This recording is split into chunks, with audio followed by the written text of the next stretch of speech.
The minute their SUV turned the corner and vanished, the unconscious woman in the back bedroom sat up like a spring-loaded trap. Her eyes locked on mine, sharp, furious, alive, and she gripped my wrist so hard, my bones sang. Then she whispered 5 words that made my stomach drop. "They're not traveling, they're watching." My name is Lenora Ashby. I was 61 that winter, with a bad knee, a good Bible, and a son I kept making excuses for. I thought I was walking into a favor. I didn't know I was walking into a stage play where I'd been cast as the perfect witness. And listen, before we go any deeper, if you've ever felt a woman's truth hit you right in the chest, show a little love in a way that keeps this space alive. Tap like, subscribe if you want more stories told from the inside, and tell me what city you're listening from, because I really do want to see how far a woman's voice can travel when it refuses to be quiet. Now, let me take you back. My son Kendrick called me on a Tuesday, right when I was folding towels. That's how my life worked then. Small, steady tasks that made me feel useful in a world that didn't ask me for much anymore. His name lit up my phone, and I smiled, like I always did, like a woman being called by her baby boy. Until he spoke. "Hey, Ma." His voice sounded arranged, not warm, not rushed, just placed carefully, like he was reading a sentence and trying not to trip over it. "Kendrick, you all right?" Yeah, I'm good." A pause. "Me and Maricel got to step out of town for a few days. Work trip." Maricel. That was his wife. 2 years married, and she still looked at me like I was a stain she couldn't scrub out. Kendrick continued. "We need you to stay at the house, just until we get back." I leaned the phone against my shoulder. "For what? You got the dog sitter already." "It's not the dog, it's her auntie." That caught my attention because Maricel didn't have an auntie that I knew. She had an auntie in the community sense. Women who raised her, braided her hair, checked her when she got too sharp. But Kendrick said it like a legal title.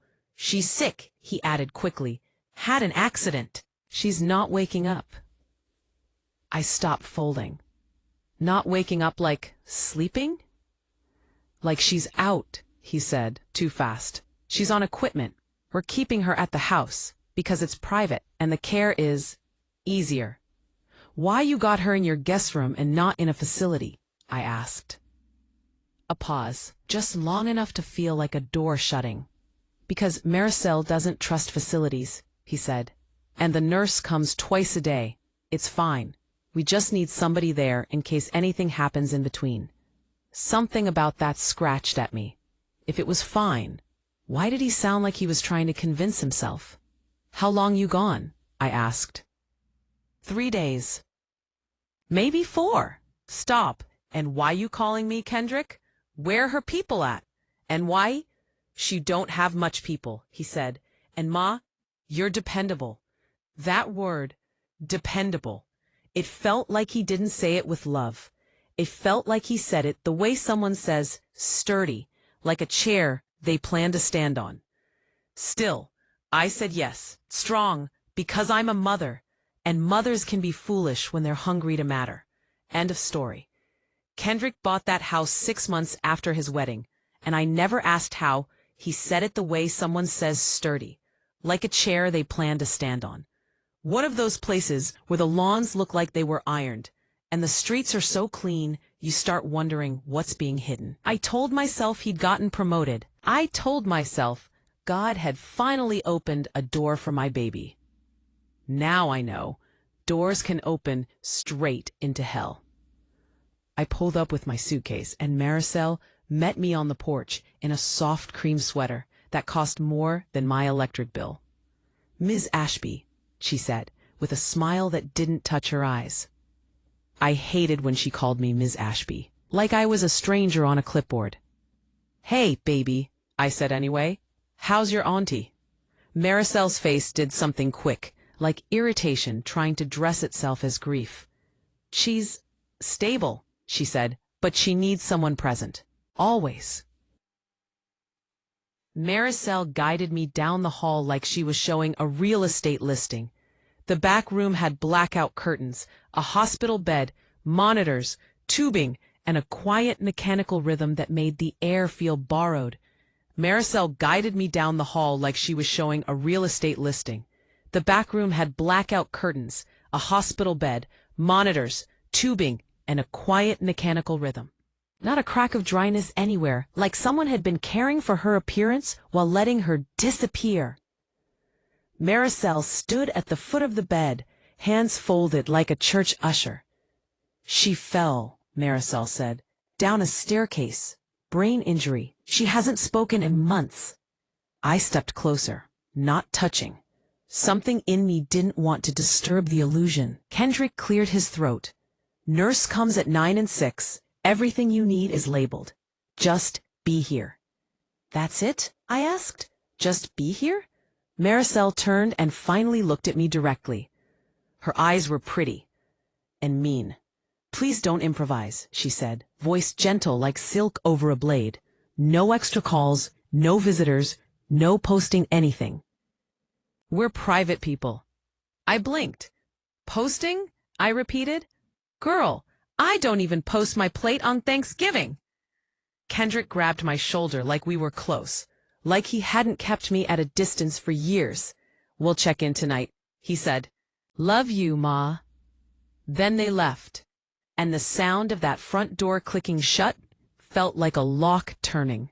The house got quiet in a way that made my ears ring. I stood in that hallway and looked at the framed photos on the wall. Kendrick smiling wide at his wedding. Maricel glowing, both of them looking like the kind of couple people clap for online. Then I looked back at that bedroom door, and I walked in. I pulled a chair beside the bed and just watched the rise and fall of her chest. I told myself I was making sure she was breathing, but really I was trying to make sense of the feeling in my chest. Something wasn't right. It wasn't just the equipment. It was the perfection of it all, like a set. I reached out and touched the woman's hand. Warm. Not cold. Not limp in a sick way. Warm like life. "Hi," I whispered, more to myself than to her. "I'm Lenora. I'm Kendrick's mama." The woman didn't move. I swallowed. Then I gently brushed my thumb across her knuckles, and I felt it. Something like a twitch, a tiny resistance, not a reflex, not random, a choice. I leaned closer. "Can you hear me?" That's when her eyes opened. Not slowly, not sleepily, wide, focused, and furious. Her fingers clamped around my wrist with strength that did not belong to a helpless body. I gasped and tried not to scream. "Don't," she rasped. "Don't make noise." My mouth went dry. "Oh my, you're awake." "Not because they want me to be," she said. Her voice was rough like she hadn't used it in a while, but her mind was clear, clear enough to aim. She tugged me closer with that grip. "Lenora," she whispered, like she'd known my name already. "You need to listen, and you need to listen fast."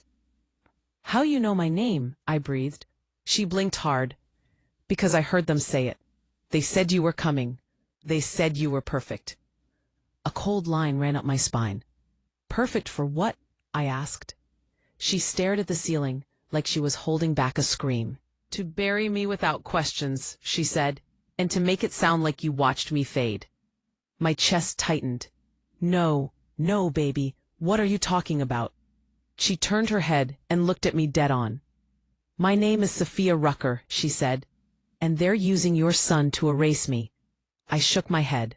"My son, Kendrick, wouldn't." Sophia's eyes filled, but her voice stayed steady. "Your son is the one who brought me here," she whispered.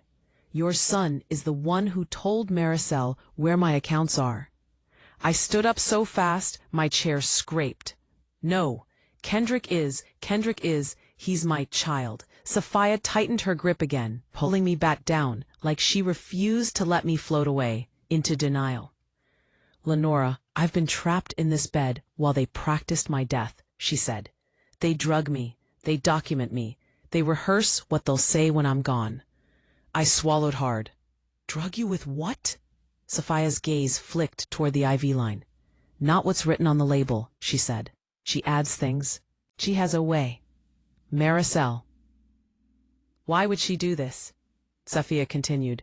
Not the sweet kind, but kind where you learn what makes a body quiet and how long it takes to stop asking for help. My hands started shaking.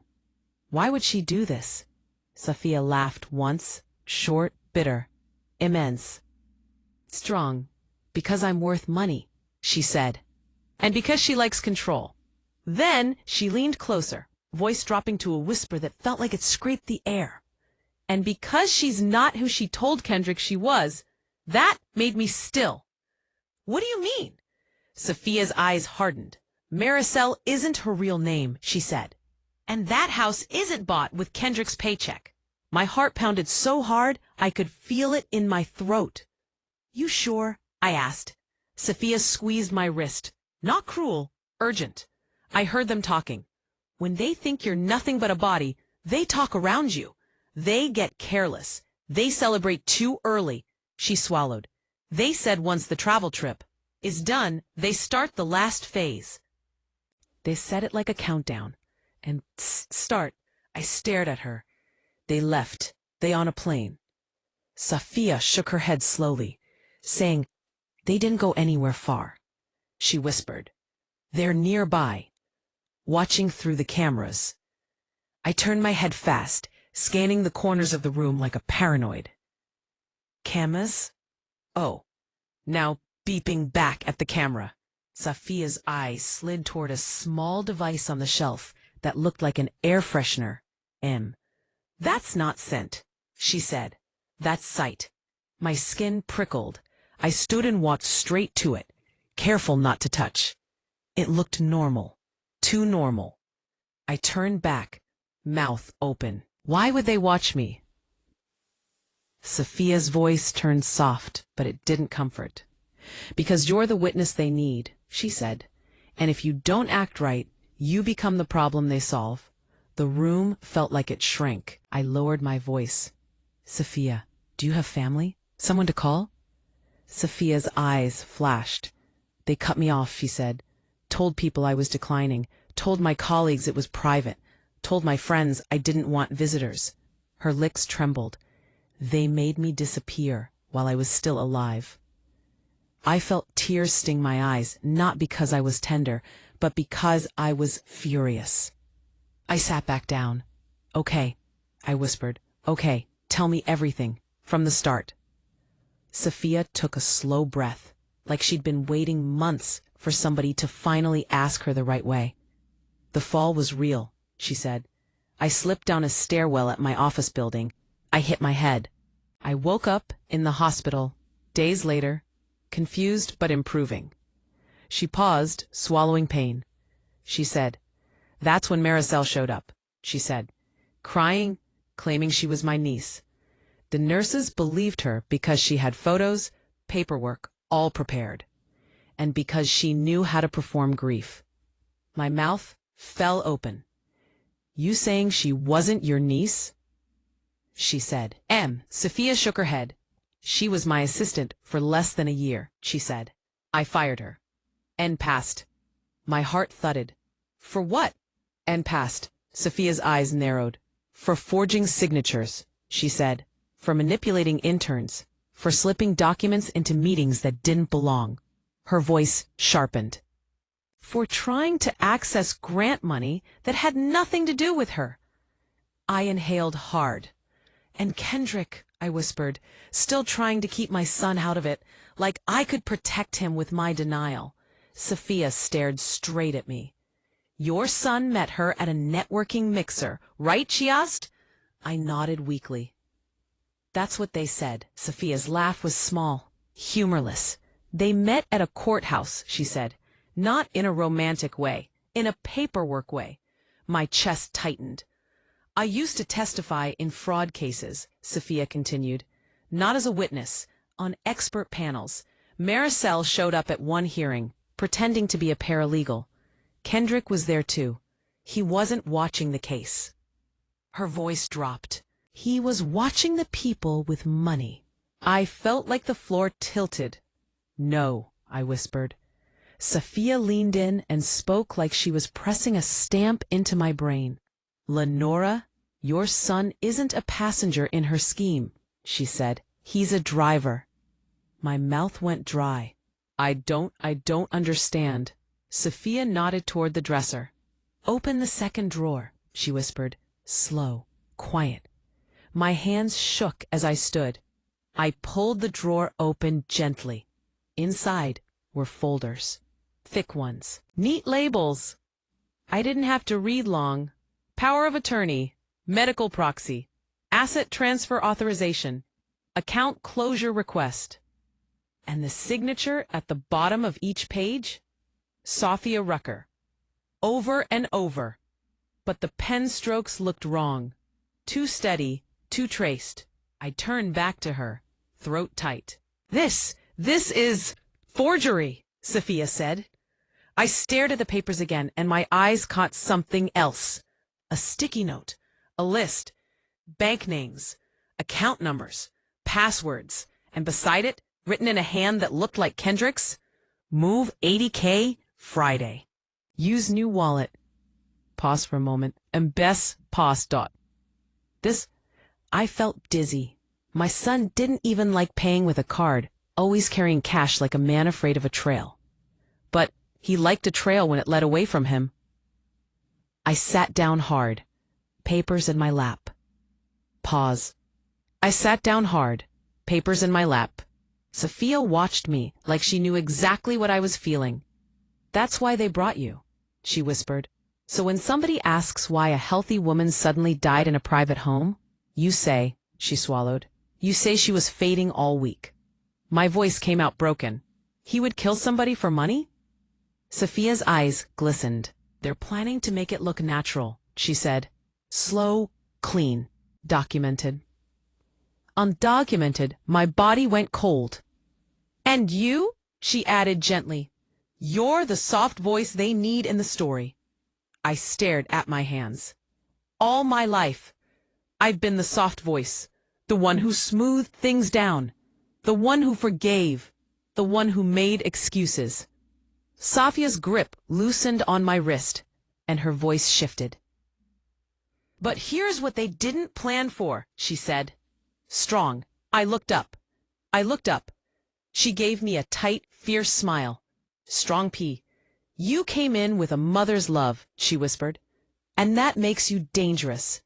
I swallowed. "What do we do?" "Strong." Sophia's gaze flicked toward the door. "Strong. First," she said, "we act normal, like nothing changed." My heart hammered. "How?" Sophia whispered. "Because the house is listening." As if the air itself agreed, I heard a faint click from somewhere. Tiny electronic. I froze. Sophia's eyes narrowed. "They just checked the feed," she murmured. "They do it when they think I'm close to waking." My pulse raced. Sophia took a breath and then said something that felt like a match being struck in darkness. "Lenora," she whispered, "I didn't survive this long just to die quiet. I planned something." I blinked. "You planned something from this bed?" Sophia's smile deepened. "Mm-hmm," she said. "Because Maricel made one mistake." "What mistake?" Sophia leaned closer, voice almost a hum. "She thought a woman trapped is a woman defeated," she said. "And she forgot what smart women do when people underestimate them." I stared at her. "Under the mattress," she whispered. I slid my hand carefully beneath the edge of the mattress and felt something taped there. A thin rectangle. I pulled it out slowly. A phone. Not a new one. An older one with scratches and a cracked corner, but charged. My eyes widened. "How?" Sophia's voice was calm and proud. "I kept it hidden through sheer spite," she whispered. "And because I needed a way to leave breadcrumbs." My fingers trembled around it. "Does it work?" Sophia nodded. "Wi-Fi in this house reaches everywhere," she said. "They love convenience more than they love caution." I looked at the screen. There was one draft message saved. It wasn't sent. It was addressed to someone named A. Merritt. Under it, Sophia had typed, If you don't hear from me by Friday, they move to phase 2. My throat tightened. Who is A? Merritt? I asked. Sophia's eyes softened, just slightly. My old friend, she said. A journalist. A stubborn one. I swallowed. Why you didn't send it? Sophia's gaze dropped. Because if they caught me, they would have finished me early, she whispered. And because I was waiting for the right witness. Her eyes lifted to mine. You, she said. I felt my stomach drop again. Me. The dependable chair. The soft voice. The perfect witness. Sophia watched my face. Then she said very quietly, Lenora, are you willing to become the wrong witness? I stared at her. A lifetime of being polite tried to rise up in me like an old habit. But something newer rose too. Anger. Clarity. A mother's heartbreak turning into steel. Yes, I whispered. Tell me what to do. Sophia's smile didn't look sweet. It looked like justice warming up. We gather proof, she said. Not just papers, not just whispers. We gather something they can't talk their way out of. I swallowed. How? Sophia's eyes flicked to the closet. Safe, she whispered. Back wall, behind the shoeboxes. I stood quietly, joints aching, heart racing. And as I moved, I understood something that made my hands steadier. Kendrick and Maricel thought they'd invited me into their plan. But they'd accidentally invited me into their downfall. In private, showing me the extension. Snapping back into it. Then accessing the key and grabbing the metal panel. A keypad. I turned back to Sophia. I don't know the code, I mouthed. Sophia's eyes narrowed with sharp memory. 4, she whispered. Then 8, then 1. Then 6, 550. That's enough for now. Then 6. My fingers pressed the numbers, the soft beep. The safe door swung open. And inside, I found a bundle of documents tied with a rubber band. And right on top, like a slap, Emma. M. A printed airline itinerary. Emma. 2 tickets, not to any far city, not to Miami, not to a mall. Just a one-night stay at a hotel 10 minutes away. The Overlook Suites, Haven Ridge. Check-in, Tuesday. Check-out, Friday. My mouth went dry. They hadn't left. They'd repositioned. Close enough to come back fast. Far enough to claim distance. And near enough to watch everything. Sophia's grip tightened again when I showed her. Told you, she whispered. They're watching. Then her eyes flicked to another paper in the safe. Her face hardened. Read that one, she said. I held it up. It was a life insurance policy. On Sophia. Beneficiary, Maricel J. Vale. My breath caught. I read it again, slower. Maricel J. Vale. M. / Not Kendrick's last name. Different kind of last name, entirely. My voice shook. This ain't her name. Sophia's eyes went sharp. That's her real one, she whispered. So, Vale, and she's used others too. My heart pounded. Emmy, strong, intense. Sophia whispered, Lenora, she's done this before. And my son? Sophia didn't answer. She didn't have to, because in that safe, beneath the policy, I found something that told me exactly who my son had become. A handwritten page in Kendrick's neat block letters. A script, not a story script. A talking script. It said, if Lenora asks questions, say the doctors warned of sudden decline. Say she was peaceful. Say Lenora witnessed labored breathing Thursday. Offer Lenora money for help. If Lenora refuses, remind her she lives. Alone. All right. I sat on the closet floor, paper shaking in my hands, and I realized my grief wasn't gentle. It was hot. It was loud in my chest. and I realized my grief wasn't gentle. It was hot. It was loud in my chest, and I realized my grief wasn't gentle. All right, and I still had to act normal, because the house was listening. Because the house was listening. Safia's voice floated from the bed, low and steady. "Lenora," she whispered, "wipe your face. Breathe slow. You still gotta walk out that closet like you're just looking for towels." I wiped my eyes with the back of my hand and forced air into my lungs. Then I stood up, and I walked out with a towel in my arms like a woman doing chores. Like nothing had changed. Like I didn't have my son's cruelty folded in my pocket. That night, my phone buzzed. A text from Kendrick. "Landing now.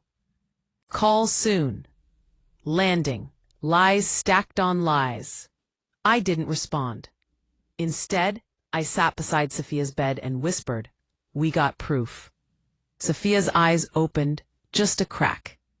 "Good," she mouthed. Then she pressed her fingers against mine. 3 short squeezes. A signal. She'd been planning long enough to have signals. And that scared me and steadied me. Because this wasn't random anymore. This was strategy. I looked toward the air freshener camera and lifted my chin slightly, like a tired caretaker. Then I whispered, barely moving my lips, "If you watching, you picked the wrong woman to play with."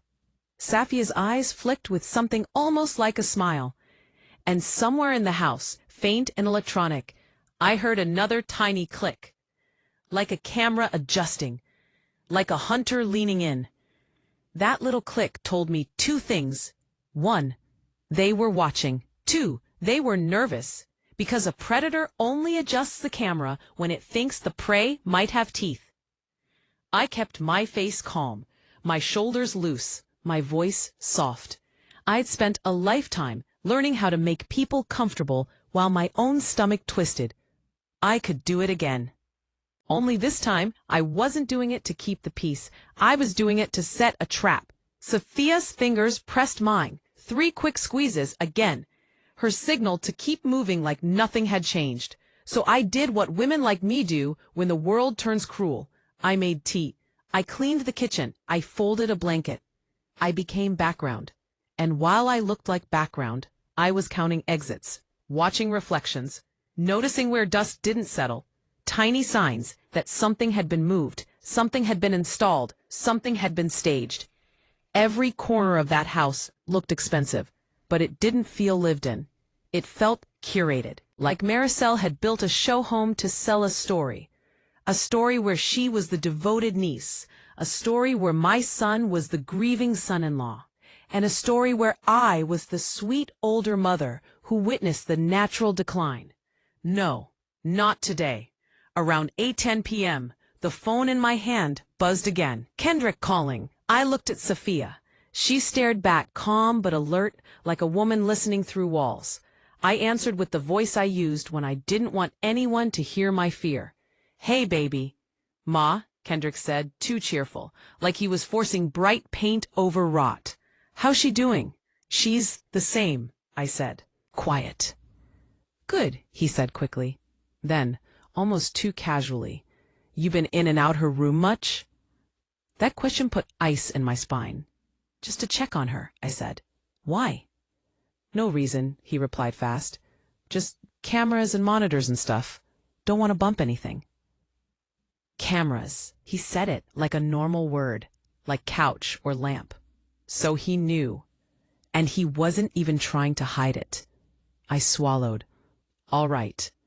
He exhaled like he was relieved. "Listen, Ma, we're gonna be back tomorrow evening. Probably around 6. Tomorrow. Not Friday like the fake itinerary implied." So they were changing the plan already. Or testing how I'd respond. "Okay," I said. "I'll be here." "And Ma?" "Yeah." His voice dropped half an inch. "You doing okay? This kind of stuff can mess with you."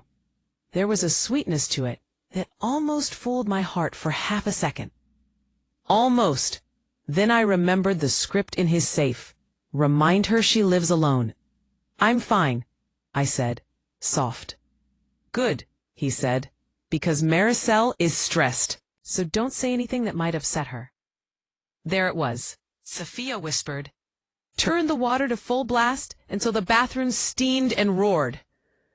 Then I came back into the room and Sophia opened her eyes wider. I've been keeping a map, she whispered.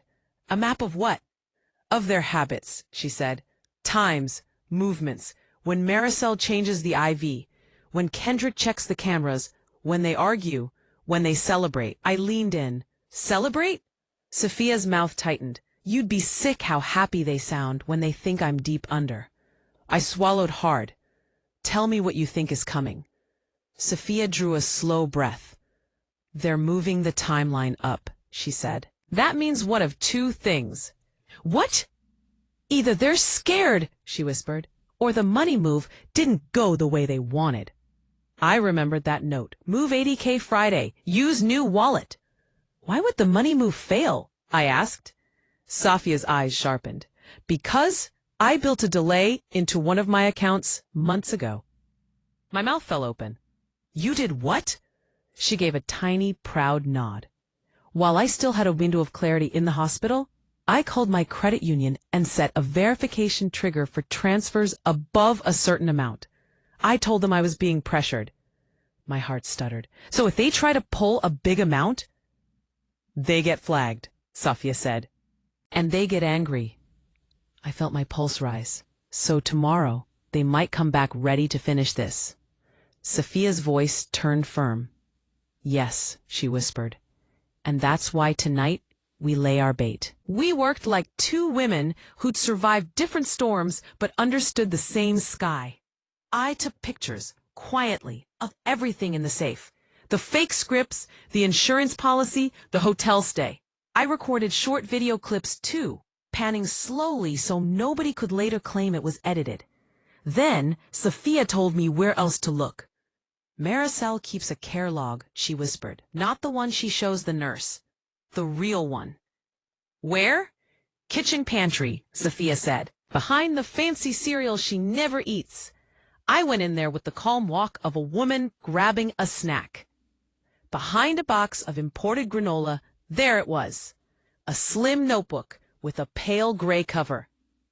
My hands trembled as I opened it. The handwriting was neat, fast, confident. It wasn't grief writing. It was experiment writing. Dose adjustments, respiratory response, time to deep sedation, breakthrough attempts. And in the margins, little notes that turned my stomach. Her eyes fluttered at 2:14. Increase mech cycle. Witness arrives. Keep her comfortable. If she suspects, isolate. Kendrick agrees. Final phase. Reduce oxygen slowly. Document as natural. I stared at that last line until the words blurred. Sophia had been right. They weren't just stealing. They were practicing murder like a recipe. I took photos of every page. Then I slid the notebook back exactly where I found it, aligned with the cereal box's edge like it had never moved. When I returned to Sophia's room, she saw my face and her eyes hardened. It's worse, she said. It's a plan, I whispered. Not a moment. Sophia's voice dropped. They always plan. People like them don't do evil on impulse. They do it like a business. Impossible. I looked at her IV line. Can we take it out? Impossible. No, she said quickly. Not yet. Asked, why not? Because if her vitals change too much before the nurse visit, they'll know something happened. Sophia whispered, and they'll react. How? Asked, why not? Phase. He's contagiously trying to put a peep in one room. Him. Sophia's eyes held mine. Fast, she said. Can we take it out? No, she said quickly. Not yet. And permanent. My throat tightened. Sophia reached under her pillow and pulled out something wrapped in cloth. I stiffened, thinking it might be a weapon. It was a small recorder.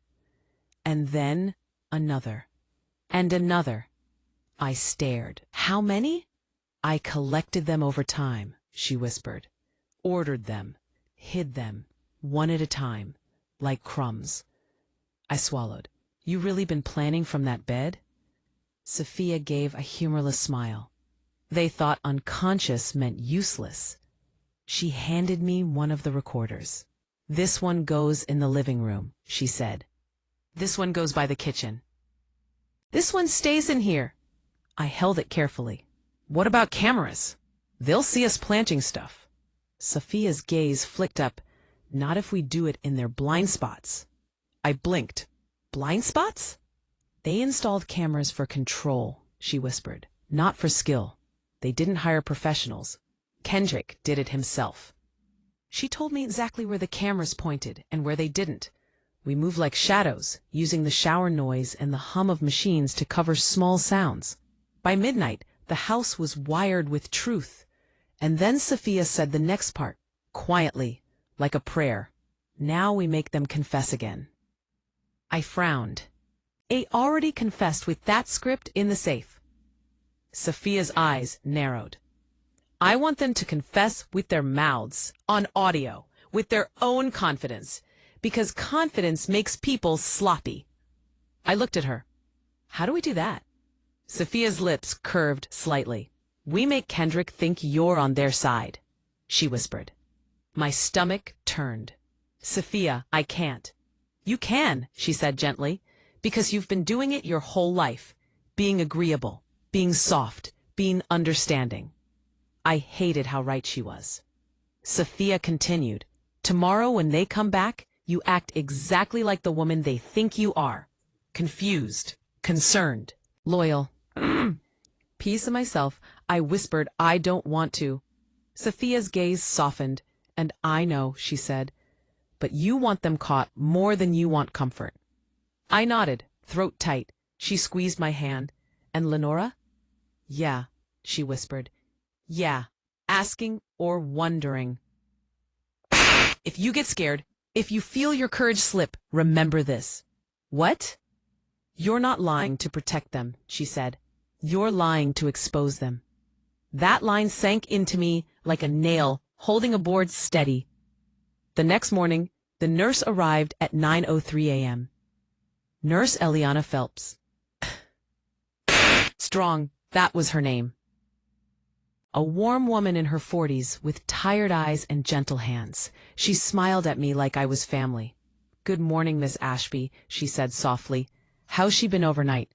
I forced a weary smile. Peaceful. Eliana checked Sophia's vitals, scribbled notes, adjusted the blanket. Then she paused, frowning slightly at the monitor. This heart rate is low, she murmured. I felt my chest tighten. Eliana looked up at me. Has Maricel been giving anything outside the schedule? I swallowed, hearing Sophia's warning in my mind. Play normal. I gave a small shake of my head. Not that I know of. Eliana's eyes narrowed just slightly. She checked the IV line. Everything looks standard, she murmured. But I'm going to make a note to review dosing. Sometimes families get overeager. Overeager. That was a polite way to say dangerous. Eliana leaned toward me. Voice low? You okay? She asked. This is a lot for anyone. I forced a small laugh. I've been a mama a long time. I can handle hard. Eliana patted my arm kindly, then left. When the door shut, Sophia's eyes opened a crack. Sophia's eyes opened a crack. When the door shut, Sophia's eyes opened a crack. It's both, right? My heart thudded, earlier than planned. My blood ran cold. I went into the bathroom, turned the shower on again, and rushed back to Sophia. They're coming now, I whispered. Not evening. Sophia didn't look surprised. She looked ready. Good, she said quietly. Then we don't have to wait. My hands shook. What do we do? Sophia whispered. You do your part. And you? Sophia's eyes sharpened, with a fierce calm. Sophia's eyes sharpened, with a fierce calm. I do mine, she said. And the front door opened at 12:07. I heard suitcase wheels. A laugh. Maricel's. Strong, too light, and too normal. Like she'd been shopping, not plotting. Then Kendrick's voice, close behind. Fear not. Standing firm. We'll eat after we check.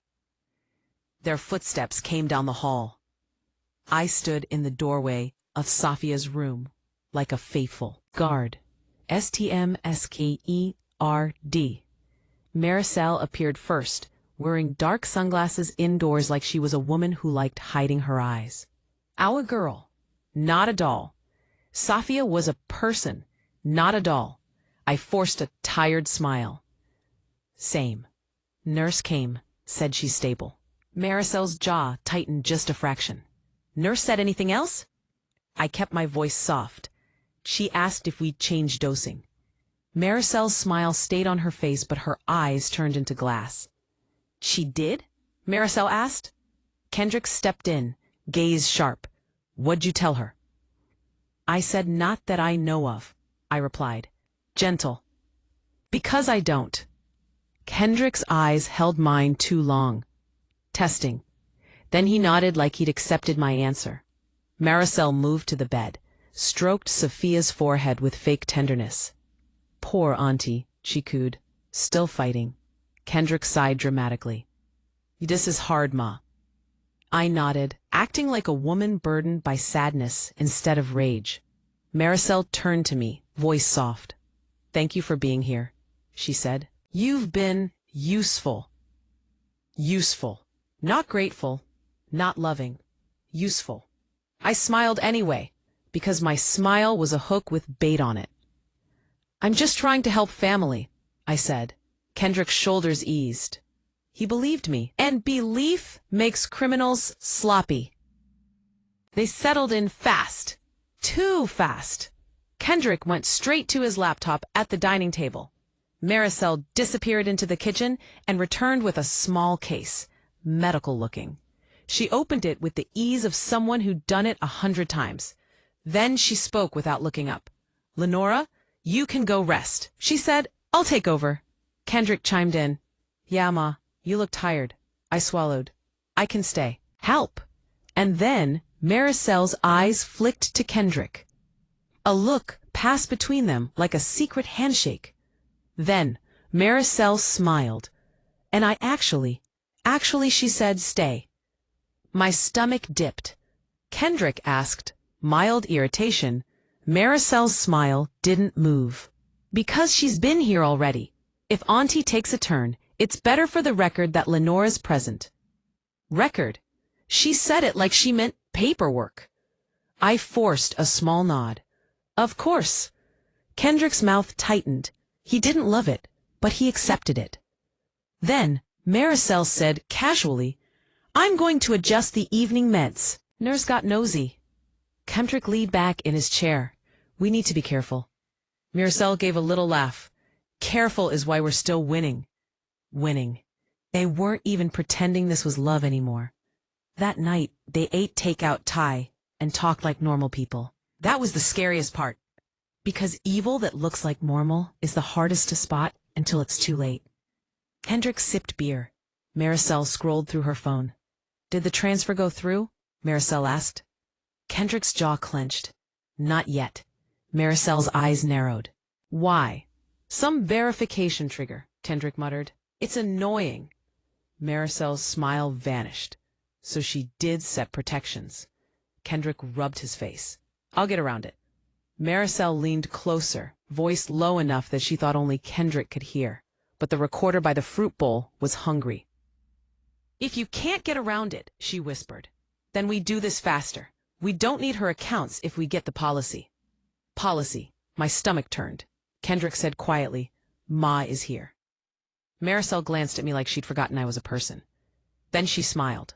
Lenora's loyal. Kendrick looked at me. Right, Ma? My throat tightened. I forced warmth into my voice. I'm here, I said.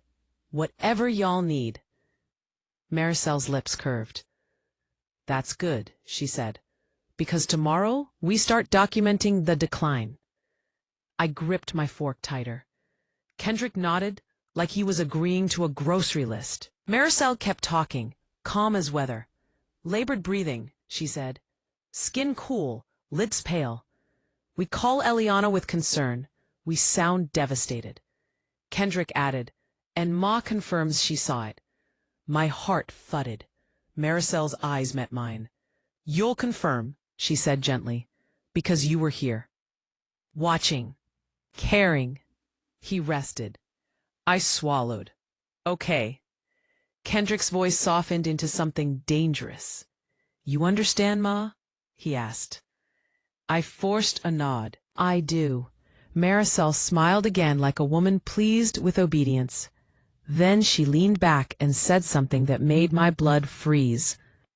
And if Lenora gets nervous, she said, we remind her how easy accidents happen to older women who live alone. Kendrick didn't correct her. He didn't say, don't talk about my mother like that. He just said, yeah, one small word, but it killed something in me. Later, Kendrick pulled me aside near the hallway, like we were sharing a private family moment. Ma, he said softly, I know this is heavy. I looked into his eyes and saw no son, just a man measuring risk. You're doing good, he continued. Just keep doing what we say. I swallowed. Kendrick, why are y'all doing all this? His eyes narrowed. Because life ain't fair, he said, and because people like Sophia hoard money and act like they're better than everybody. I whispered, that woman in that bed is a human being. He leaned closer. And you're my mother, he said quietly. So you'll choose me. Then he patted my shoulder like he owned me and walked away. I stood there in the hallway shaking, but I didn't crumble, because now I knew the truth. This wasn't Maricel dragging Kendrick into darkness. Kendrick had brought his own suitcase. At 9:10 p.m., Maricel called me into Sophia's room. She wore gloves.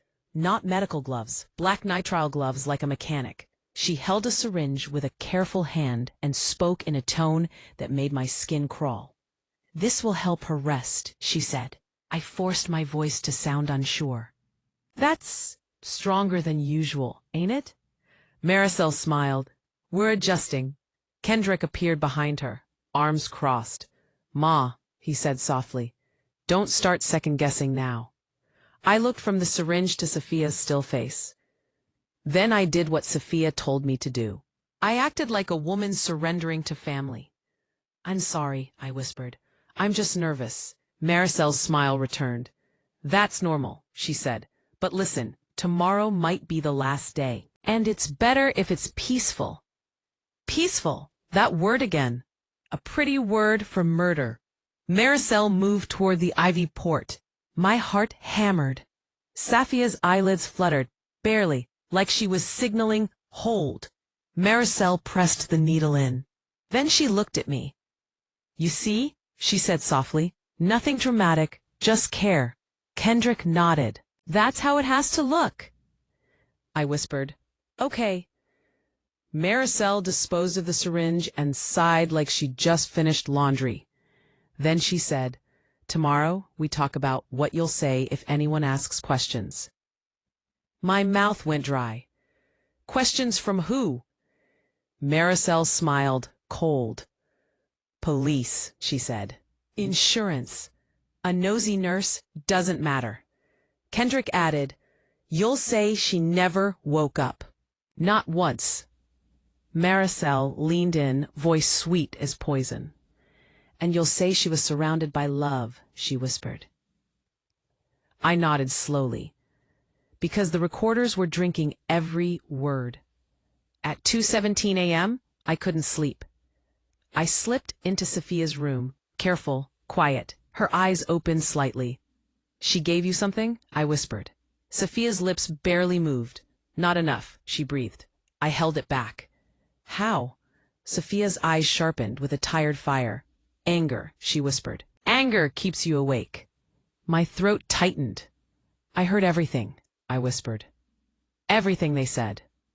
Sophia squeezed my hand. One long squeeze. Good, she whispered. We needed it. What happens tomorrow? I asked. Sophia stared at the ceiling, then back at me. Tomorrow, she whispered. We flipped the script. I swallowed. How? Sophia's voice was low and steady. You will give Maricel exactly what she wants, she said. A witness who looks loyal. And then? Sophia's eyes hardened. And then, she whispered, I wake up at the worst possible moment. My pulse spiked. Like, when? Sophia's mouth barely curved. When she thinks she's about to finish me, she whispered. I went cold. That's dangerous, I breathed. Sophia squeezed my hand again. It's already dangerous, she whispered. We're just choosing the timing. Morning came. Maricel performed concern like a trained actress. She called the nurse with trembling voice. Eliana, she said, loud enough for me to hear. Something is different. Her breathing it's not right. Eliana arrived earlier than normal. 10:05. I watched Maricel cry without tears. I watched Kendrick hold Maricel like a grieving husband. I watched them become angels right in front of a woman who actually cared. Eliana checked Sophia's vitals and frowned. This decline is sudden, she murmured. Maricel dabbed her eyes. We were afraid of this. Kendrick's voice broke perfectly. We've been trying so hard. Eliana looked at me. Miss Ashby, have you noticed changes? This was it. My throat tightened. I could feel the weight of the role they'd assigned me, and I could feel Safia's life in the balance. So I answered the way Safia and I planned. I made my voice soft, shaky, believable. Yes, I whispered. Her breathing seemed heavier last night. Maricel's eyes flicked to me, satisfied. Eliana nodded sadly. I'll call for a physician consult. After Eliana left, Maricel exhaled like she'd just passed a test. Perfect, she murmured. Now there's record. Kendrick smiled faintly. We're almost done. I swallowed my rage, because being almost done was exactly when we wanted them. Kendrick looked at me. He said quietly, You're gonna remember this. You're gonna remember she was peaceful. My mouth went dry. I stepped closer to the bed, as if I wanted to say a prayer. I want to say goodbye, I whispered. Maricel's smile returned. Of course.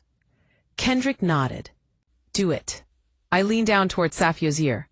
My lips moved like comfort, but I whispered one word. One. The word Safia told me was the switch. Now. Safia's eyes flew open, not sleepy, not confused. Alive! Maricel froze, syringe hovering midair. Kendrick's face drained. Safia sat up with a strength that made the room feel haunted. And she looked straight at Maricel, voice clear as a bell. Hello, Vale, Safia said. Maricel's mouth opened, but no sound came. Out. Kendrick stumbled back like the air itself pushed him. Sophia turned her gaze to my son. And, hello, Kendrick, she said calmly. Still playing pretend? Kendrick snapped out of shock fast, too fast. His eyes went hard. This is a trick, he barked. You're confused. Sophia smiled faintly. Oh, baby, she said softly. You're the one confused. Then she reached to the side table and picked up a small device, a recorder. She clicked it once. The room filled with their voices from last night. Maricel's voice. If Lenora gets nervous, we remind her how easy accidents happen to older women who live alone. Kendrick's voice. Yeah. Silence dropped like a curtain. Maricel's knees buckled. Kendrick's mouth opened and closed, searching for oxygen and excuses. Sophia clicked another device. More audio. Maricel. Tomorrow might be the last day. Kendrick. You'll say she never woke up. Not once. I watched my son's face as he realized the house had turned into a courtroom. He looked at me, eyes blazing. He hissed me, "What did you do?" I met his gaze and felt something settle in me like an ending. "I told the truth," I said quietly. Maricel lunged toward the bedside table, grabbing for the recorder. Sophia's voice turned sharp. "Don't," she warned. Kendrick moved fast, too fast, toward Sophia like he might grab her, silence her, finish it with his hands. And in that split second, Sophia spoke the line that made Kendrick freeze, and then sang. "Front porch," she said calmly. "Right now, look." Kendrick's eyes flicked toward the window, and we all heard it. Car doors. Multiple, heavy footsteps. A deep voice outside. "Police, open the door." Maricel's face cracked into terror. Kendrick spun toward me. "You called them?" I didn't answer, because I didn't have to. The front door burst open with authority. Officers flooded the hall. "Hands where we can see them." Maricel screamed. Kendrick lifted his hands slowly, like a man who still believed he could talk his way out. But talk can't outrun recordings. Kendrick stared at me as cuffs clicked around his wrists. "Ma," he whispered, like betrayal. "You chose her over me." I looked at him, the stranger wearing my son's face, and my voice came out steady. "I chose life," I said, "and I chose what you refused to be." They let him out. They led Maricel out, and the house, finally, felt like it could breathe. Sophia slumped back into the pillows, exhausted. I stood there trembling, not from fear anymore, but from the aftershock of survival. An officer asked me questions gently. I answered. I gave them the phone photos. I told them about the notebook. I told them about the safe. I told them everything. And while I spoke, I felt something strange. A grief, not for Kendrick. Not the Kendrick who stood in that hallway planning my fear, but for the little boy he used to be, the one I used to rock, the one I used to pray over. That boy was gone, and I had to stop pretending he wasn't. Sophia reached for my hand. "You did it," she whispered. I swallowed hard. "We did." She nodded. Then she said something that made my chest ache. "Lenora, they picked you because they thought you were soft." I looked at her. Sophia squeezed my fingers. "They forgot soft women still have bones," she whispered. When the last squad car pulled away, the silence that stayed behind didn't feel peaceful.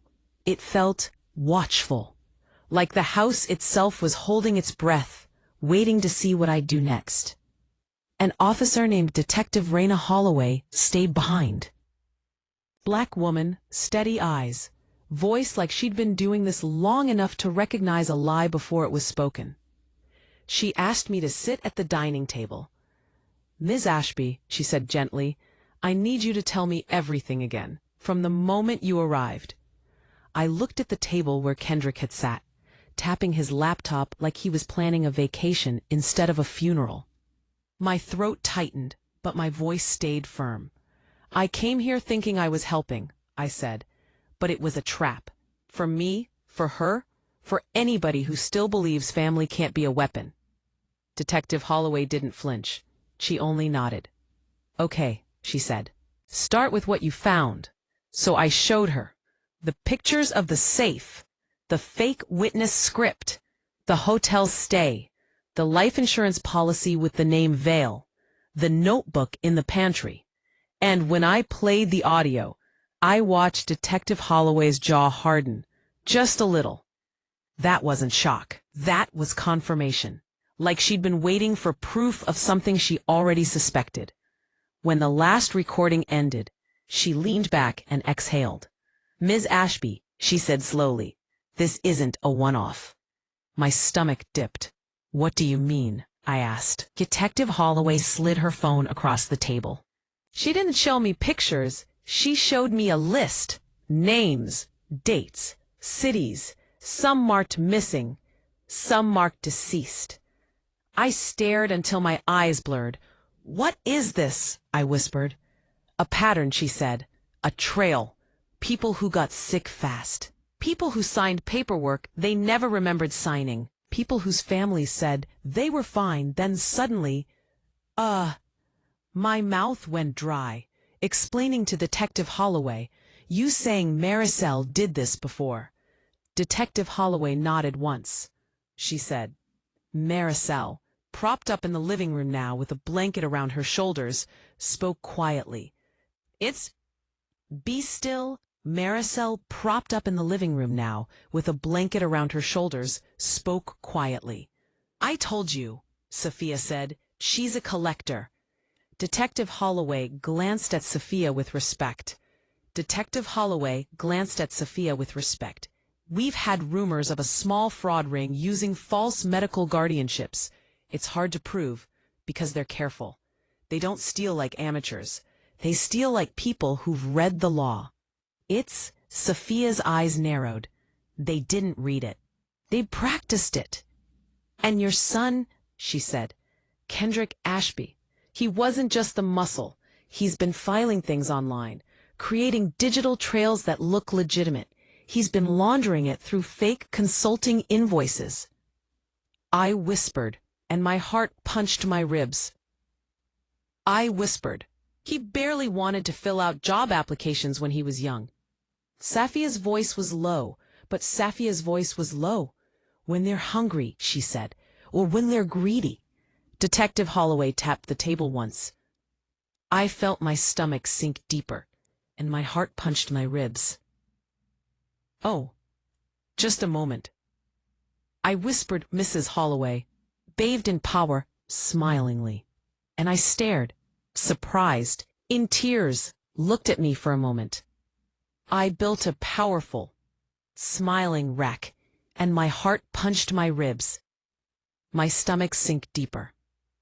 I felt my stomach sink deeper. It was like the tension pepped up with rain warms. "More than what?" She pointed toward the hallway. "We did a quick sweep," she said, "and we found something behind the guest room vent." My skin prickled. "What?" Detective Holloway's eyes held mine. "A second recording system," she said, "but not yours." My breath caught. Safia's brows pulled together. "Not mine either." Detective Holloway nodded. "Exactly. Someone else has been recording inside this house." For a moment, I couldn't hear anything but my own heartbeat. "Who?" I asked. Detective Holloway stood. "Come with me." She led me down the hall to the guest room, the room they'd offered me like a little cage. An officer carefully removed a vent cover. Behind it sat a small black box with a memory card. "Who would put that here?" I asked, voice shaking. Detective Holloway's voice stayed calm. "Someone who doesn't trust Kendrick and Vale," she said. "Or someone who is working with them and keeping insurance." Insurance. That word again. Always the same. Money and safety and betrayal. Safia's eyes sharpened. "Play it," she said. Detective Holloway hesitated only a second, then nodded to the tech. They loaded the file, and suddenly the room filled with Maricel's voice. But she wasn't talking to Kendrick. She was talking to a man with a smooth voice and a laugh that sounded like it belonged in expensive rooms. "She's stubborn," Maricel said on the recording. "But the mother will cooperate. Mothers always do." Then the man's voice answered, "Don't underestimate mothers," he said. "That's how you lose." Maricel laughed. "Relax. Kendrick has her trained. She's been craving his approval for years."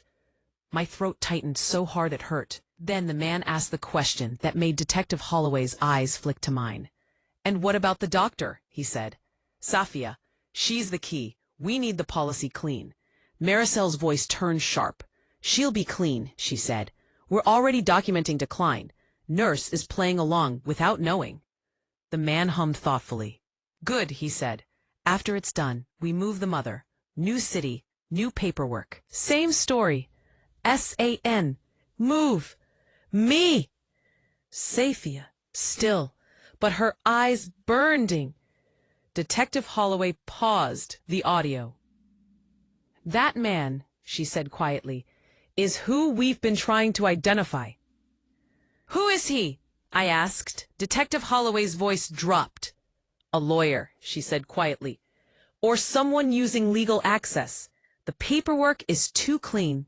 The filings are too fast. And overgate. Sophia whispered, I knew there was someone else. Detective Holloway nodded, saying, we have his voice. They moved Sophia to the hospital that night for full testing and to remove anything Maricel may have slipped into her line. Before they wheeled her out, Sophia reached for my hand. Sophia whispered, I knew there was someone else. I swallowed hard. I almost didn't. Sophia's eyes held mine. But you did, she said. That's what matters.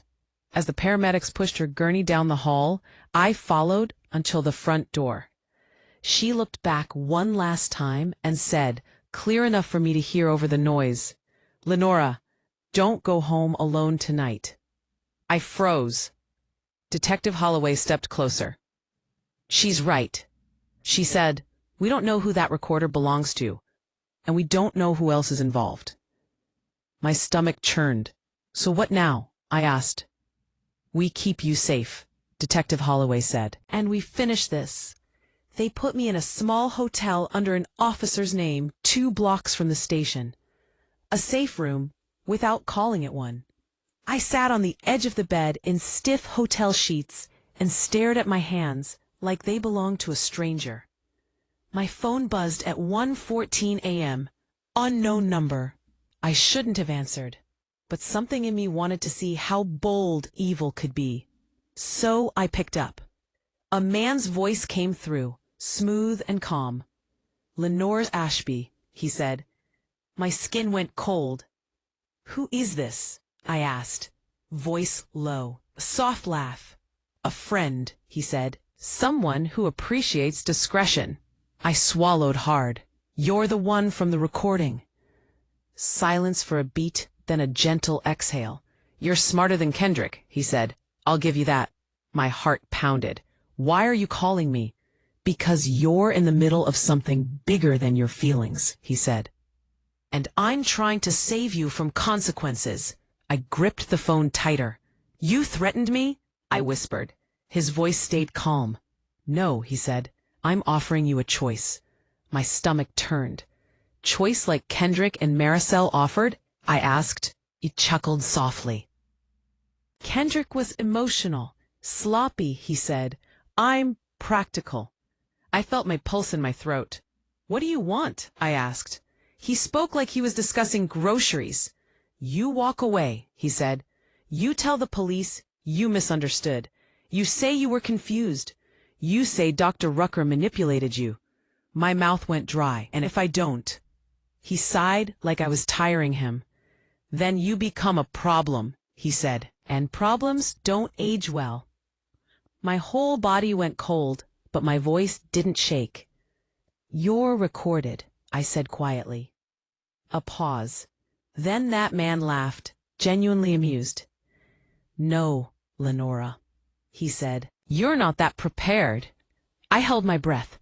Then I heard it, a tiny click. Not in the room, on the call, like someone else joined. And a woman's voice slid in, calm and sharp. Yes, she is. I froze. Detective Holloway? I whispered. The detective's voice stayed steady. Good evening, she said to the man. We were hoping you'd call. Silence. Then the man's tone changed. Still smooth, but colder. You set her up, he said. Detective Holloway replied, calm as stone. You set yourself up, she said. You contacted a witness in an active investigation. That was your choice. My knees went weak. The man didn't yell. He didn't panic. He simply said, this isn't over. Detective Holloway answered, it is for you. And the line went dead. I sat there trembling, not because I was scared, but because I realized how close I'd been to becoming the next name on a list. The next weeks moved like a storm with paperwork. Safia regained strength fast once the meds were cleared from her system. Tests confirmed she'd been given sedatives not listed in any legitimate plan. The nurse, Eliana, cried when she found out, real tears, because she'd been used as a tool. Kendrick and Maricel Vale, were charged with multiple crimes: elder abuse, fraud, conspiracy, attempted murder. And the lawyer voice from the recording? Detective Holloway didn't tell me his name right away. She didn't want me speaking it in the open. Not yet. But one afternoon, she came to the hospital where Sophia and I sat together, drinking ginger tea like two women who'd survived something nobody would believe, if it wasn't recorded. Detective Holloway walked in, placed a fleeder on the table, and said, "We got him." Sophia's eyes narrowed. "Who?" Detective Holloway opened the folder just enough for us to see. A mugshot. A suit and smile kind of man, now wearing fear around his eyes. Detective Holloway said he wasn't just a lawyer, he was a guardian attorney. He specialized in getting control over vulnerable people's assets. Imanakor. Sophia's mouth tightened. She whispered, ere Sophia nodded. And he's been doing it for years. Vale was his field runner. Sophia looked at me. "And Kendrick?" she asked. Sophia looked at me, in that nodding manner. Imanakor, Detective Holloway's expression shifted. He was a willing partner. My chest tightened anyway, because even when a son becomes a monster, a mother still feels the echo. I stared down at my cup and whispered, "So I raise in Rome." Sophia reached across the table and placed her hand over mine. Period. "No. You raised a boy." The world and his choices built the man. Detective Holloway didn't interrupt. She just watched, like she understood how complicated a mother's grief is when her love gets used against her. Then she said something that cracked the room open again. "There's one more twist," she said. Sophia's gaze sharpened. "What?" Detective Holloway slid another document out. A birth certificate. Not Kendrick's current one, an old one. Different last name. Different father listed. My throat tightened.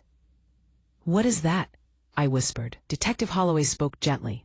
"Kendrick wasn't born Kendrick," she said. My head spun. "That's impossible." Detective Holloway's eyes stayed steady.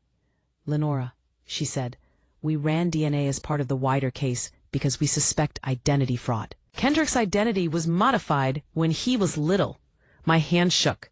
"You telling me my son?" Detective Holloway nodded slowly. "There was a guardianship transfer when he was 7, she said. "Paperwork says his name changed, records were sealed. It's legal in some cases. But the signatures on those documents match the same attorney we arrested." Sophia whispered, stunned. "He was groomed?" Detective Holloway nodded. "We believe Kendrick was moved through the system," she said, "and later recruited. He didn't become this overnight. He was shaped." Pause. "Your love was real," she said firmly. "Don't let their manipulation rewrite your truth." Detective Holloway added quietly, "Lenora, this doesn't excuse what he did, but it explains how deep this goes." I sat back and stared at the ceiling, feeling like the world had been built on papers I never signed. Then Sophia said something that steadied me. "We don't just punish the ones who touched us," she said. "We expose the system that made them." Detective Holloway nodded. "That's exactly what we're doing," she said. The trial didn't happen fast. Justice never moves like a movie, but the story spread. Other families came forward. Other victims' names moved from suspected to confirmed. And for the first time, I saw what Sophia meant when she said women's voices travel. One night, Sophia called me from her new place, an apartment near a university where she'd returned to work, back to life, back to purpose. "Lenora," she said, "you know what they didn't count on?" "What?" I asked. "A community," she said. "They thought they could isolate one woman at a time. They forgot how women talk when we stop being ashamed." I smiled through tears. "You good?" I asked. Sophia laughed softly. "I'm better than good," she said. "I'm loud." As for me, I didn't go back to being the quiet woman folding towels like life couldn't bite. I moved closer to my sister for a while. I joined a support group for families who'd survived fraud. I spoke at a community center once, hands shaking, voice steady anyway, and I stopped saying that's just how he is when something felt wrong. Because that sentence almost killed us. One evening, weeks after the last hearing, I sat on my sister's porch watching the sun go down, and I realized something that felt like freedom. I didn't lose a son that day. I reclaimed myself, and that's a different kind of grief. A cleaner one. A grief that makes room for peace. So, if you stayed with me all the way through, thank you. And if this story made you feel seen, if it reminded you how dangerous silence can be, I want you to do something small that turns into something strong. Like the video, subscribe to the channel, and tell me what city you're listening from. Because I want to see how far a woman's voice can reach when she refuses to be used. And if you've ever had to choose between keeping the peace and telling the truth, tell me that too. We're building a community where women don't have to whisper their survival anymore.